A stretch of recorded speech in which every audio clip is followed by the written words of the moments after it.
আমাদের জীবন নিয়ে যত অভিযোগ, আমাদের মনে যত কষ্ট, আমাদের হৃদয়ের ভেতরে যত অস্থিরতা, তার মূলে হচ্ছে এই সমস্যা যে আমরা ভুলেই গেছি আমরা পরীক্ষা দিতে আসছি। এই যে আমাদের জীবন, এই জীবনের জন্য বিপদ, আপদ, পরীক্ষা, স্ট্রাগল, এটা অনিবার্য, এটা হবেই। বিপদ নাই, কষ্ট নাই, আপদ নাই, অনিশ্চয়তা নাই, স্ট্রাগল নাই, এমনকি কেউ আছে এখানে? কেউ কি হাত তুলে বলতে পারবেন যে হুজুর আমার জীবনে কোনো বিপদ নাই, অথবা আমার জীবনে কোনো দুঃখ নাই, কষ্ট নাই, কোনো স্ট্রাগল নাই, কোনো রিস্ক নাই? এরকম সৌভাগ্যবান কেউ আছেন এখানে?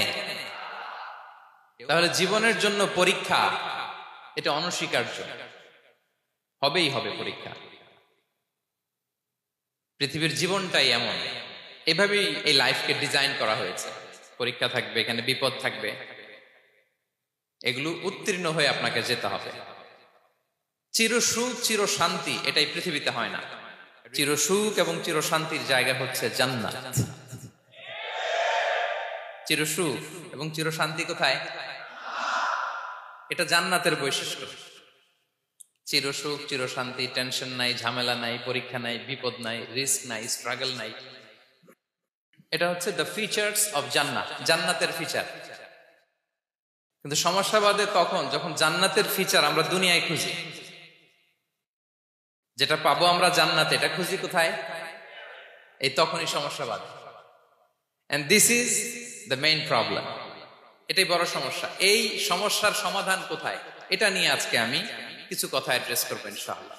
তো তাহলে আসুন শুনি জান্নাতের ফিচার কি। জান্নাতের কমন একটা ফিচার হচ্ছে জান্নাতে there will be no sickness in paradise. জান্নাতে কোনো অসুস্থতা থাকবে না, চিরসুস্থ। সুবহানাল্লাহ পড়ে। চিরসুস্থ, চির সবল, কেউ অসুস্থ হবে না জান্নাতে। জান্নাত হবে অ্যান্টি এইজিং, জান্নাতে বয়স বাড়বে না কারো, চিরযৌবনা, চিরযুবক, অ্যান্টি এজিং। আপনারা জানেন যে বর্তমান পৃথিবীতে অ্যান্টি এজিং ক্রিম পাওয়া যায় না? ক্রিম, কথা বুঝতেছেন? অ্যান্টি এজিং ক্রিম পাওয়া যায়। তারা বলে এই ক্রিম মাখলে চামড়ায় ভাঁজ পড়ে না। এটার দাম আছে কিন্তু অনেক। অ্যান্টি এজিং ক্রিম লাগায়, শ্যাম্পু ইউজ করে, অ্যান্টি এজিং অয়েল আছে, এটা দিলে নাকি চামড়ায় ভাঁজ পড়ে না। ইভেন ভারতের অনেক বড় একজন ব্যবসায়ী মুকেশ আম্বানি, নাম শুনছেন না? যে তার ছেলের বিয়ে হয়ে গেল। তো এই মুকেশ আম্বানির স্ত্রী নীতা আম্বানি, সে কিছুদিন আগে এক বোতল গোল্ড ওয়াটার খেয়েছে, gold water, and its cost $60,000। $60,000 দাম এক বোতল গোল্ড ওয়াটারের। কেন? ফর অ্যান্টি এজিং, যাতে বয়সের ছাপ গালে না থাকে। এখন বলেন, এভাবে কি আমাদের বয়সকে ধরে রাখা সম্ভব এই পৃথিবীতে? সম্ভব না, কারণ এই ফিচারটা দুনিয়ার ফিচার না, এটা জান্নাতের ফিচার। সুবহানাল্লাহ পড়েন। তাহলে জান্নাতে কেউ অসুস্থ হবে না, জান্নাত হবে চির যৌবন, চির যৌবনা। ওখানে আমরা যুবক থাকবো, প্রত্যেকে 33 বছরের যুবক যুবতী হয়ে জান্নাতে ঢুকবো। বিষ্ণু ইসলাম বলেন, আহলুল জান্নাতি জুরদা ওয়া মুরদা ওয়া আবনাউ 30 ওয়া 30। জান্নাতে যারা যাবে শুভ্র দাড়িবিহীন, প্রত্যেকে হবে 33 বছর বয়সের। ওই যে 33 বছর বয়সে একবার ঢুকলেন, আর বয়স বাড়বে না, ওইটাই চিরকাল ওই বয়স পাবেন। জান্নাতের আরেকটা ফিচার হচ্ছে নো ফ্রাস্ট্রেশন, কোনো চিন্তা নাই, দুশ্চিন্তা নাই, হাইপার টেনশন নাই, সজীব প্রাণবন্ত। সুবহানাল্লাহ। জান্নাতের আরেকটা ফিচার হচ্ছে there is no expiry date in জান্নাত। এক্সপায়ারি ডেট আছে? জান্নাতে যে ঢুকবো 7 দিনের জন্য চেক ইন, নাকি? চেক ইন কয় দিনের জন্য? 7 দিন, 10 দিন পরে চেক আউট করে ফেলবে, এরকম না। নো এক্সপায়ারি ডেট, আজীবন। একবার এন্ট্রি পেলে বের হওয়ার টেনশন নাই। আল্লাহু আকবার। তাহলে no expiry date, rather it's eternal, আজীবন থাকবেন, খালিদিনা ফিহা, চিরকাল থাকবেন। এবং জান্নাতের সবচাইতে গুরুত্বপূর্ণ ফিচার হচ্ছে there will be no death in জান্নাত। জান্নাতে আপনার আর মৃত্যু হবে না, মৃত্যুর বিদায় হবে। তার মানে আপনি অমর হবেন। তাহলে আপনি চির সুস্থ, চির সবল হবেন জান্নাতে, চির যুবক থাকবেন, প্রাণবন্ত থাকবেন, আপনি অমর হবেন, আপনি জান্নাতে মরবেন না। জান্নাতীরা যখন জান্নাতে যাবে ফেরেশতারা ডেকে বলবে ইয়া আহলাল জান্নাতি ইন্না লাকুম আন তাসিহু ফালা তাসকামু আবাদা। জান্নাতীরা চিরকাল সুস্থ থাকবা, অসুস্থ হবা না। ইন্না লাকুম আন তাশিব্বু ফালা তাহরামু আবাদা, তোমরা শাবাব থাকবা, বুড়া হবা না। ওয়া ইন্না লাকুম আন তাহইয়াউ ফালা তামুতু আবাদা, চিরকাল বেঁচে থাকবা, মরবা না। এবং সেদিন জান্নাতে মৃত্যু দেয়া হবে, মৃত্যু দেয়া হবে। ইউতাল মাউতু বিকাবশিন আমলাহ, একটা ছাগলের আকৃতিতে মৃত্যুকে আনা হবে। ফায়ুযবাহুল মাউত, মৃত্যুকে জবাই দেয়া হবে। এবার জান্নাতীরা তাকিয়ে থাকবে, ফেরেশতারা বলবে ইয়া আহলাল জান্নাতি খুলুদুন ফালা মাউত, হে জান্নাতীরা চিরকাল এই জান্নাতে থাকবে। তাহলে জান্নাতের ফিচার পাইছেন? এখন কোন বোকা যদি এই ফিচার দুনিয়ায় খোঁজে পাবে? পাবে না, কারণ দুনিয়ার ফিচার আলাদা। দুনিয়ার ফিচার কি? এই দুনিয়াতে বিপদ আসবে, কষ্ট আছে, দুনিয়াতে হতাশা আছে, ভয় আছে, অসুস্থতা আছে, বার্ধক্য আছে, এবং এই দুনিয়ার একটা এক্সপায়ারি ডেট আছে, আছে না? দ্য ডে ইউ ডাই, যেদিন আপনি মারা যাবেন, এটা আপনার এক্সপায়ারি ডেট, চলে যেতে হবে, চলে যেতে হবে। এই পৃথিবীতে মৃত্যুর অস্তিত্ব আছে, সবকিছু থমকে দিয়ে, আপনাকে চমকে দিয়ে মৃত্যু চলে আসবে, ঠিক কিনা বলেন? তাহলে এগুলো হচ্ছে দুনিয়ার ফিচার। এই দুনিয়াতে বিপদ আপদ, কষ্ট, ঝুঁকি, স্ট্রাগল, বার্ধক্য, অসুস্থতা, এগুলো নিয়ে আমাদেরকে টিকে থাকতে হয়। এটা দুনিয়ার ফিচার, মিলায় ফেললে হবে না। জান্নাতের ফিচার একটা, দুনিয়ার ফিচার আরেকটা।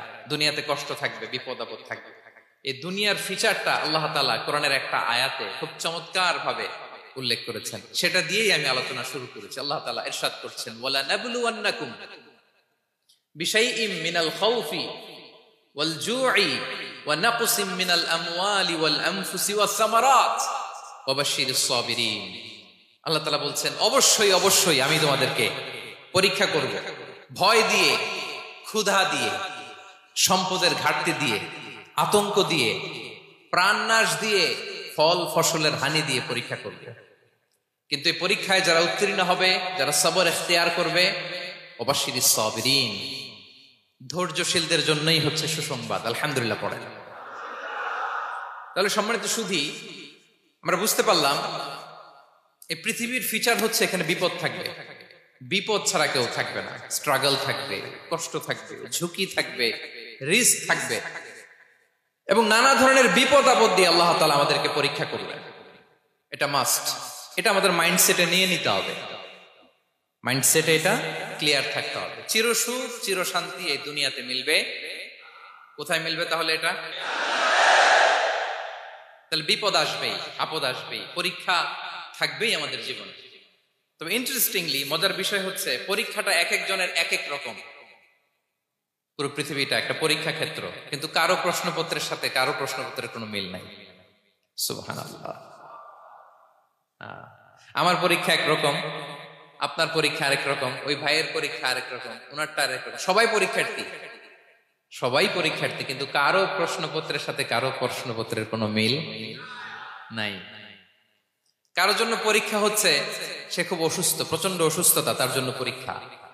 ক্যান্সারের রোগী, দুরারোগ্য ব্যাধি, ডক্টর বলছে 4th স্টেজে চলে আসছে, কয়েক মাস বাঁচতে পারে, এটা তার জন্য পরীক্ষা। আবার কারো দেখবেন যে খুব একটা অসুস্থতা নাই, অসুস্থতার ঝামেলা নাই, কিন্তু তার দারিদ্রতা আছে, তার আর্থিক অনটন, এটা তার জন্য পরীক্ষা।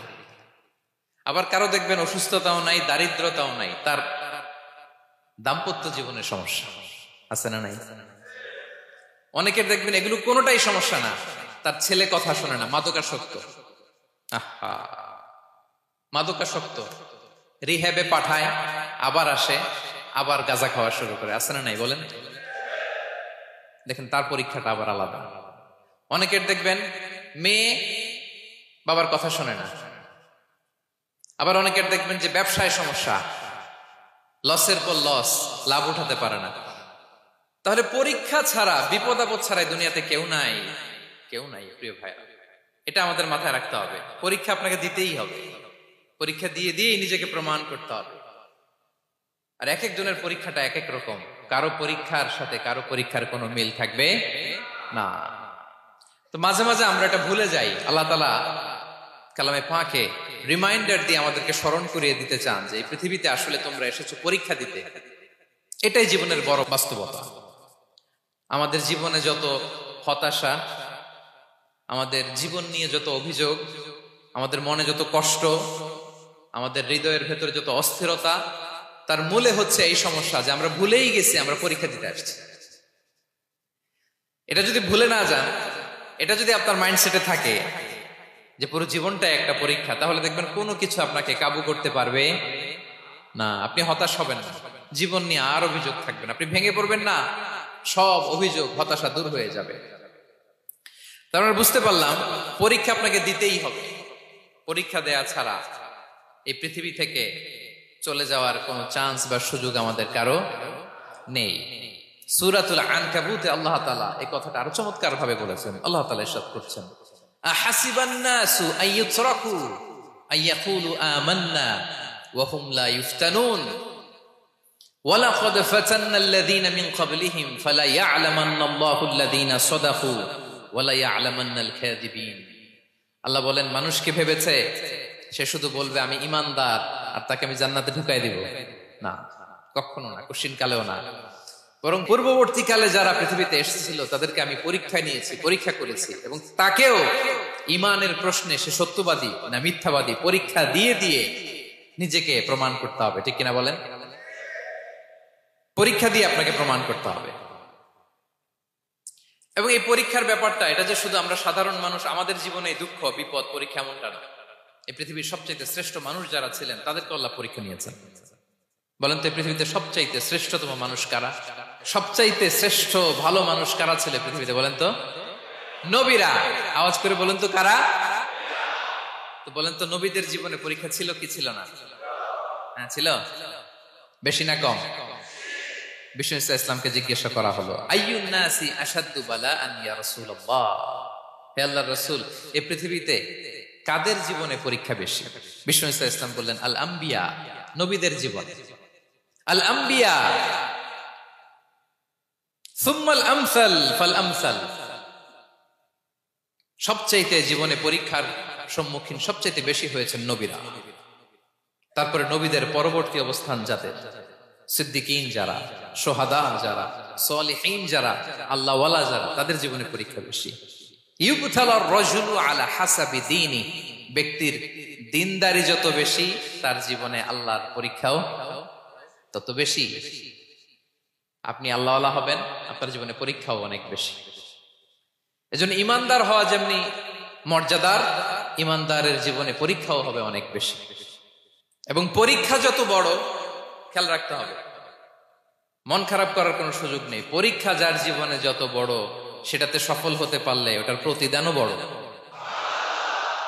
পরীক্ষা যত বড়, এটাতে সাকসেস হইতে পারলে এটার রিওয়ার্ডও তত বড়। বিষ্ণু ইসলাম বলেন, ইযামুল জাযাই মা'a ইযামিল বালা, বালা যত বড় জাযাও তত বড়, প্রতিদানও তত বড়। আপনারা নবীদের জীবনে যদি খেয়াল করেন, দেখবেন যেই নবীর জীবনে পরীক্ষা যত বেশি, সেই নবীর জীবনে সফলতাও তত বেশি। সাইয়েদনা ইব্রাহিম আলাইহিস সালামের কথাটা একটু খেয়াল করেন তো, বলেন তো ওনার জীবনে পরীক্ষা কেমন ছিল? বেশি না কম? ওনার জীবনের পরীক্ষা থেকেই তো আমরা এই শব্দটা ব্যবহার করি, আমরা বলি অগ্নি পরীক্ষা। কি বলি? মানে আগুনে নিক্ষেপ করা হয়েছে সাইয়েদনা ইব্রাহিম আলাইহিস সালামকে, তাও স্বাভাবিকভাবে না, উলঙ্গ করে, নেকেট করে ওনাকে অপমানিত করবার জন্য ওনার গায়ের জামা কাপড় খুলে উলঙ্গ অবস্থায় আল্লাহর খলিল সাইয়েদনা ইব্রাহিম আলাইহিস সালামকে অগ্নিকুণ্ডে নিক্ষেপ করা হয়েছিল। এরকম এক্সপেরিয়েন্স এই অডিটোরিয়ামের ভেতরে আমাদের কখনো হয়েছে? তাইলে সাধারণ মানুষের জীবনের পরীক্ষা আর নবীদের জীবনের পরীক্ষার মধ্যে পার্থক্য আছে না নাই? ওই পরীক্ষায় উনি পাশ করে ফেললেন। 86 বছর পর্যন্ত আল্লাহর কাছে দোয়া করলেন, আল্লাহ আমাকে একটা নেককার সন্তান দাও। আল্লাহ সন্তান দেয় না। 86 বছর পরে আল্লাহ তাআলা সাইয়েদনা ইব্রাহিম আলাইহিস সালাম এবং হাজারের ঘরকে উজালা করে সন্তান দিলেন। সাইয়েদনা ইসমাঈল আলাইহিস সালাম পৃথিবীতে আসলেন কত বছর বয়সে? 86 বছর বয়সের এখানে কেউ আছেন? হ্যাঁ, আছি আমরা কেউ? নাই। 86 বছর বয়সে প্রথম সন্তান পেয়েছে। তাদের ঘরকে উজালা করে আল্লাহর নবী সাইয়েদনা ইসমাঈল আলাইহিস সালাম আসলেন। এবার আল্লাহ বললেন, যাও স্ত্রীকে আর এই কলিজার টুকরা সন্তানকে থাকো তো প্যালেস্টাইনে, প্যালেস্টাইন থেকে ১,৫০০ কিলোমিটার দূর দ্য ব্যারেন ল্যান্ড, ওই মক্কার ধুধুমরু প্রান্তরে রেখে আস, যেখানে কেউ নাই, মানুষ নাই, গাছ নাই, পাখি নাই, পানি নাই, যাও রেখে আস।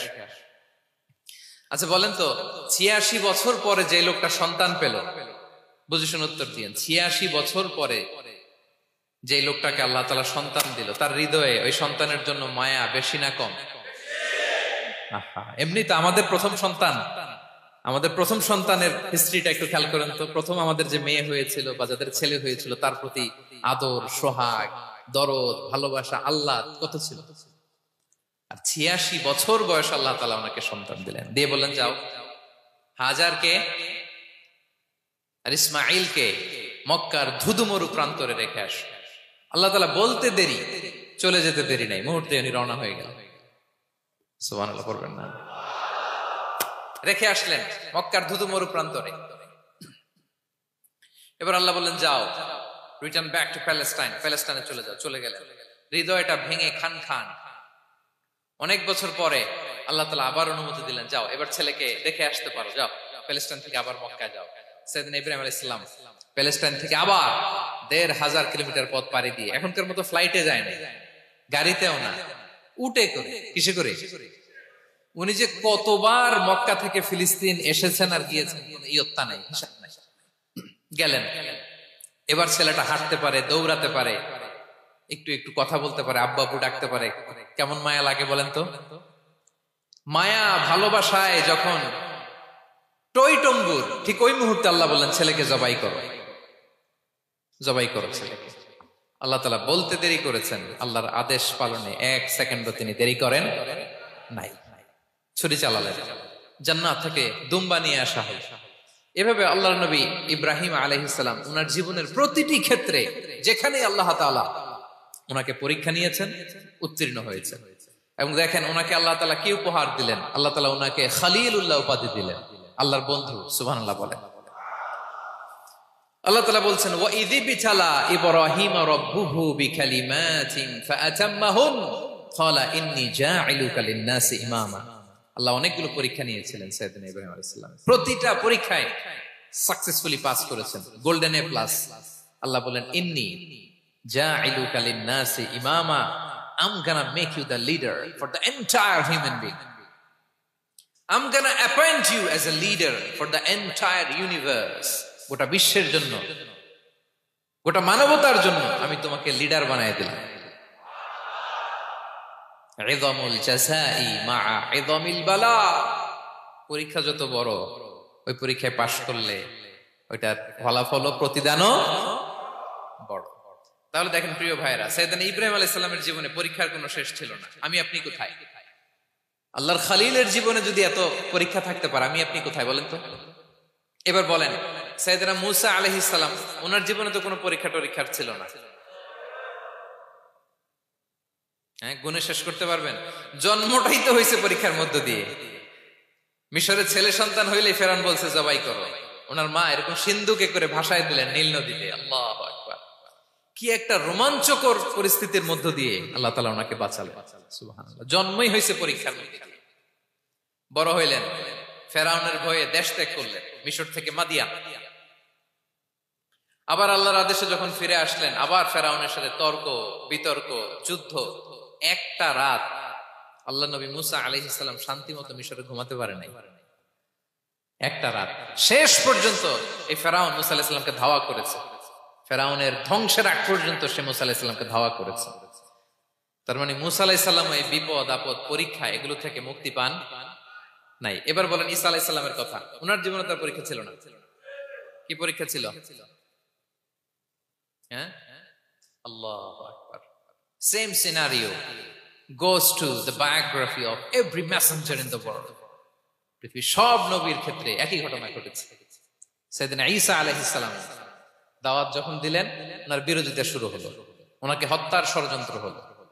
ইভেন কি ওনাকে মারার জন্য বনি ইসরায়েলেরা উদ্ধত হলো, জানে বাঁচবার জন্য পালালেন, এক ঘরে ঢুকলেন, চারদিক দিয়ে ঘেরাও করলো, উনি দরজা জানালা লাগাই দিলেন।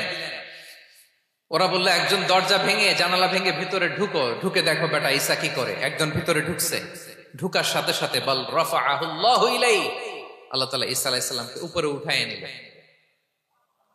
আর যেই লোকটাকে তারা ভিতরে ঢুকালো তার চেহারাকে আল্লাহ তাআলা ঈসা আলাইহিস সালামের চেহারার মতো করে দিল। এবার তার বাইরের সাথীরা বলে ঘটনা কি, বেটা ঈসাও বেরোয় না, আমাদের লোকটাও বেরোয় না, সবাই ঢুক। দরজা ভেঙে ভেতরে ঢুকে দেখে ঈসা দাঁড়ায় আছে। বলেন তো এটা ঈসা না মিসা? এটা কি আসল ঈসা? ওমা কতালু ওমা সলাবু ওয়ালাকিন শুব্বিহা লাহুম। আল্লাহ বলে তোমরা আমার নবী ঈসাকে হত্যাও করতে পারো নাই, শুলেও চড়াতে পারো নাই, আমি সেফটি সিকিউরিটি দিয়ে আমার নবী ঈসা আলাইহিস সালামকে আকাশে তুলে নিয়েছি। তাহলে ওনার জীবনও পরীক্ষার শেষ ছিল না। এবার যদি আমরা বিশ্বনবী সাল্লাল্লাহু আলাইহি ওয়াসাল্লামের জীবনের দিকে তাকাই, ওনার জীবনটা দেখেন তো। আমাদের পেয়ারা নবী বিশ্বনবী মুহাম্মদুর রাসূলুল্লাহ সাল্লাল্লাহু আলাইহি ওয়াসাল্লাম, ওনার জীবনে কি স্ট্রাগল ছিল? স্ট্রাগল। মাক্কি জীবনের কথা যদি একটু খেয়াল করেন, দেখেন তো 3 বছর শিয়াবে আবি তালেবে জেল কেটেছেন, না খেয়েছিলেন। ওনার বংশের লোকেরা প্রথমে ছাগল খেয়েছে, ছাগলগুলো যখন শেষ, ছাগলের চামড়াগুলো শুকিয়ে ওইটা খাইছে। গাছের পাতা ছাল এগুলো খেয়ে খাবারের অভাবে বেহুশ হয়ে পড়ে থাকতো তারা, না খেয়ে। না খেয়ে কয়দিন ছিলেন আপনি? আমি কয়দিন ছিলাম না খেয়ে? মনেই তো পড়ে না, না খেয়েছিলাম কিনা কোনোদিন। এ হচ্ছে মাক্কি জীবন। মেন্টালি প্রেসার দেয়া হয়েছে। বিশ্বনবীর চাচা আবু লাহাব তার 2 ছেলে উতবা আর উতাইবা, এদের সাথে বিয়ে দিয়েছিলেন 2 মেয়ের। যখন দাওয়াত দেওয়া শুরু করলেন 2 মেয়েকে ডিভোর্স দিয়ে দিল। দেখেন একটা বাবার জন্য প্রাপ্তবয়স্কা মেয়েকে যখন উঠায় নেয়ার আগে ডিভোর্স দেয়, তার মানসিক অবস্থাটা কেমন থাকে বলে? মেন্টালি প্রেসারাইজ করা হয়েছে, ফিজিক্যালি হ্যারাস করা হয়েছে। বিষ্ণু সাল্লাল্লাহু আলাইহি ওয়াসাল্লাম যখন নামাজে দাঁড়াতেন, উটের পচা নারী ভুঁড়ি বিষ্ণুনবীর কাঁধে চাপিয়ে দেওয়া হতো। আপনার জীবনে এরকম ঘটছে কখনো? আপনি নামাজ পড়তেছেন, উটের পচা নারী ভুঁড়ি আপনার কাঁধে চাপিয়ে দেওয়া হয়েছে। কয়দিন হয়েছে এরকম? কয়দিন হয়েছে? হ্যাঁ, তারপরে তো আলহামদুলিল্লাহ বেরোয় না মুখ দিয়ে। কেমন আছেন হুজুর কোয়েন না, বেশি একটা সুবিধার না, তাই না? বেশি একটা একটু মিলাবেন। কতটুকু পরীক্ষা আমরা দিয়েছি। তায়েফে গেলেন বিশ্বনবী, তায়েফে গেছিলেন জমির বায়না দিতে, তাই না? জমি কিনবে তায়েফে। তায়েফবাসীদেরকে জাহান্নামের আগুন থেকে বাঁচাতে গিয়েছিলেন, নিজের জন্য না। সেখানে তায়েফের ছেলেরা পাথর মেরেছে বিষ্ণু ইসলামের গায়ে। এত শুভ্র দেহ ছিল, চেহারা ছিল, বিষ্ণুবীর গা দিয়ে ঝরঝর করে রক্ত ঝরেছে। ফিজিক্যাল হ্যারাসমেন্টের শিকার হয়েছেন বিষ্ণু ইসলাম। যখন যেদিন বিষ্ণু ইসলামকে হত্যার ষড়যন্ত্র করা হলো, আল্লাহ তাআলার আদেশে তিনি মক্কা থেকে মদিনা হিজরত করলেন। মদিনাতে যে একটা রাত, 7ম হিজরির আগ পর্যন্ত শান্তিতে ঘুমাতে পারেন নাই। 3 দিকে 3 ইহুদি বসতি, বনু কাইনুকা, বনু নদীর, বনু কুরাইজা। খাওয়ার মধ্যে বিষ মিশিয়ে দেয়া হয়েছিল বিষ্ণু ইসলামের। বাজুর, খাসির বাজুর রান পছন্দ করতেন। এক ইহুদি মহিলা বিষ্ণু ইসলামের ওই রানের মধ্যে বিষ মিশিয়ে দিয়েছিল। ওই বিষের যন্ত্রণায় মৃত্যুর আগ পর্যন্ত বিষ্ণুনবী কাতরাতেন, এবং উনি ইন্তেকালের সময় ওই বিষের ব্যথা যন্ত্রণাতে ইন্তেকাল করেছেন। বিষ্ণুনবীর ইন্তেকালটা শাহাদাতের ইন্তেকাল ছিল। বিষ্ণু ইসলাম বলেছেন, ওই যে খায়বার এলাকার ওই মহিলা যে আমার খাবারে বিষ মিশিয়েছিল, সেই বিষের যন্ত্রণা, বেদনা, কষ্ট আমি অনুভব করছি। খেয়ে না খেয়ে দিন প্রচারের কাজে নিজেকে দিয়েছ বিলিয়ে, তায়েফের কাফিরেরা চিনল না সে আলো, দুষ্ট ছেলেদের পিছু দিল লেলিয়ে, পাথরের আঘাতে ক্ষত বিক্ষত হয়ে সারা শরীর থেকে রক্ত ঝরে। হে রাসূল তোমাকে ভুলি আমি কেমন করে, হে রাসূল তোমাকে ভুলি আমি কেমন করে। হাজার ব্যথা বেদনার পরে ফিরে আসনি তুমি আপন ঘরে, দিনের আলো তুমি ছড়িয়ে দিতে চলে গেলে মদিনায় মক্কা ছেড়ে। হে রাসূল তোমাকে ভুলি আমি কেমন করে, হে রাসূল তোমাকে ভুলি আমি কেমন করে। ঠিক কিনা বলেন? একটা রাত শান্তিতে শান্তির ঘুম তিনি দিতে পারেন নাই। প্রিয় ভাইয়েরা, তাহলে আমরা কি বুঝলাম? বিশ্বনবীর জীবনও পরীক্ষা ছিল কি ছিল না? আমাদের উপায় আছে? আমরা বাঁচতে পারবো এই বিপদ আপদ পরীক্ষা ঝঞ্ঝাল থেকে? বাঁচতে চাইলেও বাঁচতে পারবো? পারবো না। ইমাম মালিক আলাইহি রাহমা নাম শুনেছেন? ইমাম মালিক, ওনার জ্ঞান থেকে লাখো লাখো মানুষ উপকৃত হয়েছে, কোটি কোটি মানুষ উপকৃত হয়েছে। মদিনার রাস্তায় রশি দিয়ে ওনাকে টেনে হিচড়ে এক এলাকা থেকে আরেক এলাকায় নিত জালেম বাদশারা। ইমাম মালিক আলাইহি রাহমা। ইমাম আহমদ ইবনে হাম্বল, ওনাকে বেত্রাঘাত করা হতো, চাবুক দিয়ে পেটানো হতো। আমাদের মাযহাবের ইমাম আল ইমাম আল আযম আবু হানিফা আলাইহি রাহমা, ওনাকে কারাবন্দী করা হয়েছিল। তার মানে দেখেন, যত বড় বড় স্কলার, যত বড় বড় মাশায়েখ, এমনকি আম্বিয়া আলাইহিমুস সালাম, ওনারাও পরীক্ষা বিপদ আপদ থেকে রেহাই পান। পাইছে? তাহলে আপনি আর আমি পাবো? বলেন তো। তাহলে এটা আমাদের ব্রেইনে গেঁথে নিতে হবে যে জীবন মানেই এখানে বিপদ থাকবে, পরীক্ষা থাকবে, স্ট্রাগল করে করে আমাকে আগাতে হবে। কেউ আমার জন্য রেড কার্পেট বিছিয়ে রাখবে না। এই জীবনটা বড় জটিল। This is life, how it's design. এভাবেই পৃথিবীকে ডিজাইন করা হয়েছে। এখানে বিপদ আছে, কষ্ট আছে। এই পরীক্ষা দিয়ে দিয়ে আপনাকে উত্তীর্ণ হতে হবে। বুঝতে পেরেছেন প্রিয় ভাই? নাও দ্য কোশ্চেন আরাইজ, এখন প্রশ্ন হচ্ছে, কেন আল্লাহ এই পরীক্ষা নেন? কেন? আল্লাহ তাআলা সূরা মুলকে বলেছেন এই পৃথিবী সাজানোর, এই জীবন মৃত্যুর এই খেলা, এটার উদ্দেশ্যটাকে আল্লাহ তাআলা স্পষ্ট করে বলেছেন। আল্লাযী খালাকাল মাউতা ওয়াল হায়াতা লিয়াবলুয়াকুম আইয়ুকুম আহসানু আমালা। জীবন মৃত্যু দিয়ে তোমাদের জীবনকে সাজানো হয়েছে এজন্য, যাতে করে তিনি তোমাদের পরীক্ষা করতে পারেন। কি করতে পারেন? তোমাদের মধ্যে কে সৎকর্মে অগ্রগামী, কে কাজে ভালো, আমলে ভালো, এটা দেখার জন্য। বেসিকলি আল্লাহর দেখার প্রয়োজন নাই, আমাদেরকে দেখানোর জন্য এই পরীক্ষার আয়োজন। আমি ভালো করবো না খারাপ করবো এটা আল্লাহ জানে না? তো ওনার পরীক্ষা করা লাগে কেন? কথা বলেন। আমি জান্নাতি না জাহান্নামী এটা আল্লাহ জানেন না? বেসিকলি আমাদেরকে জানানোর জন্য এই পরীক্ষার আয়োজন। কাদেরকে জানানোর জন্য? মানে তুমি জেনে যাও তুমি জান্নাতি না জাহান্নামী। আমি ভালো করেই জানি। একটা ছোট্ট উদাহরণ দিলে বুঝতে পারবেন প্রিয় ভাইয়েরা। ধরেন আল্লাহ তাআলা দুইজনকে সৃষ্টি করলেন। উদাহরণস্বরূপ একজনের নাম আব্দুল্লাহ, আরেকজনের নাম আব্দুর রহমান। সৃষ্টির পরে আব্দুল্লাহকে বললেন, আব্দুল্লাহ আমি জানি তুমি পৃথিবীতে 50 বছর হায়াত পাইতা, খুব ভালো কাজ করতে, তুমি দুনিয়াতে অনেক ভালো কাজ করতে, এটা আমি আগেই জানি, আমার অসীম জ্ঞান বলে আমি আগে থেকেই জানি। তো যাও, তোমার এইমাত্র সৃষ্টি করলাম, যাও তুমি জান্নাতে ঢুকে যাও, কারণ আমি জানি তুমি জান্নাতি হবে। আচ্ছা, আর আব্দুর রহমান তুমি পৃথিবীতে খুব খারাপ কাজ করতে, এটা আমি জানতাম, তোমারে পাঠাইলে খারাপ কাজ করবা, তুমি সীমা লঙ্ঘন করবা, অন্যায় করবা, অপরাধ করবা, তুমি জাহান্নামী হবা, যাও। যেহেতু আমি জানি পরীক্ষার আর দরকার নেই, তোমারে জাহান্নাম দিয়ে দিলাম, যাও ঢুকে যাও। আব্দুল্লাহ ঠিকই জান্নাতে ঢুকে যাবে, আব্দুর রহমান কি ঢুকবে? ঢুকবে। সে বলবে, আল্লাহ এইমাত্র আমারে বানাইলেন, এইমাত্র আপনি আমাকে সৃষ্টি করলেন, সৃষ্টি করেই বলতেছেন তুমি জাহান্নামে যাও, আর বলতেছেন আমি জানি দুনিয়াতে পাঠালে তুমি খারাপ কাজ করবা, তুমি জাহান্নামী হবা, পাঠানোর আর কি দরকার, আগে থেকে জাহান্নামে যাও। আল্লাহ আপনি জানলে জানতে পারেন, আমি তো জানি না। ঠিক কিনা বলেন?